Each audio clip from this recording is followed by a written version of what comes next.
जय श्री कृष्ण। हिंदू पंचांग के अनुसार फाल्गुन माह के शुक्ल पक्ष में पड़ने वाली आमल की एकादशी का व्रत 3 मार्च को रखा जाएगा। इस एकादशी को आंवली एकादशी व रंगभरी एकादशी के नाम से भी जाना जाता है। इस दिन भगवान विष्णु और आंवले के पेड़ की पूजा का विशेष महत्व है। कहा जाता है कि इस दिन विष्णु जी को आंवला अर्पित करने से व्यक्ति को मोक्ष की प्राप्ति होती है। आइए जानते हैं कि आमल की एकादशी का व्रत किस दिन रखा जाएगा, क्योंकि इस बार भी एकादशी तिथि 2 दिन रहने वाली है। आमल की एकादशी तिथि की शुरुआत 2 मार्च 2023 गुरुवार सुबह 6:39 से होगी और एकादशी तिथि का समापन 3 मार्च 2023 शुक्रवार को सुबह 9:12 पर होगा। उदया तिथि को देखते हुए आमल की एकादशी का व्रत 3 मार्च को रखा जाएगा। आमल की एकादशी व्रत पारायण समय 4 मार्च 2023 शनिवार को सुबह 6:48 से सुबह 9:09 तक रहेगा। साथ ही आमल की एकादशी पर 3 शुभ योग भी बन रहे हैं। स्वार्थ सिद्धि योग सुबह 6:45 से दोपहर 3:45 तक रहेगा। सौभाग्य योग सुबह से लेकर शाम 6:45 तक और शोभन योग शाम 6:45 को शुरू होगा।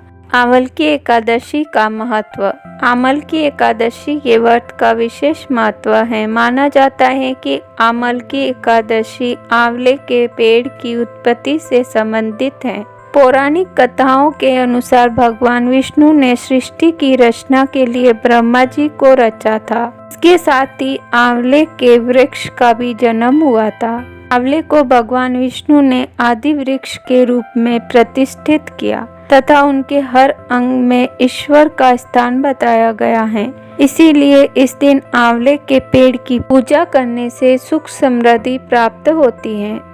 साथ ही यह साल में एकमात्र ऐसी एकादशी है जिसमें विष्णु जी के अलावा भगवान शंकर तथा माता पार्वती की पूजा भी की जाती है। माना जाता है भगवान शिव के गण शंकर पार्वती संग गुलाल की होली खेलते हैं, इसीलिए इसे रंगभरी एकादशी भी कहते हैं। इस दिन माता पार्वती और शिव जी को रंग और गुलाल चढ़ाने का भी विधान है। आमल की एकादशी का दिन होली के मुख्य उत्सवों की शुरुआत का प्रतीक है, जो रंगों का एक अनूठा हिंदू त्योहार है। आमल की एकादशी के व्रत के प्रभाव से साधक जन्म मरण के बंधन से मुक्ति पाकर विष्णु लोक को प्राप्त होता है।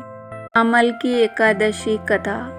पौराणिक कथा के अनुसार इस सृष्टि का सृजन करने के लिए भगवान विष्णु की नाभि से ब्रह्मा जी की उत्पत्ति हुई थी। ब्रह्मा जी के प्रकट होने के बाद वह स्वयं के बारे में जानना चाहते थे। उनके जीवन का उद्देश्य क्या है, उनका जन्म कैसे हुआ।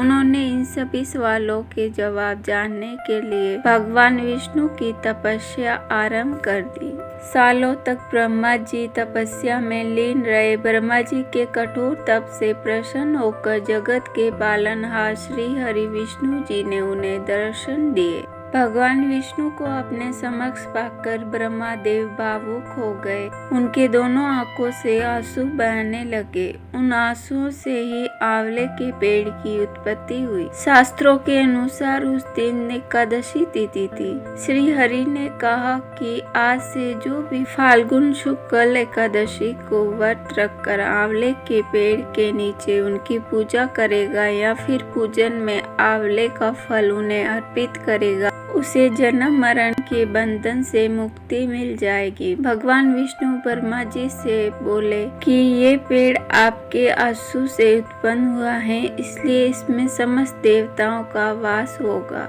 इसका हर अंग पूजनीय होगा।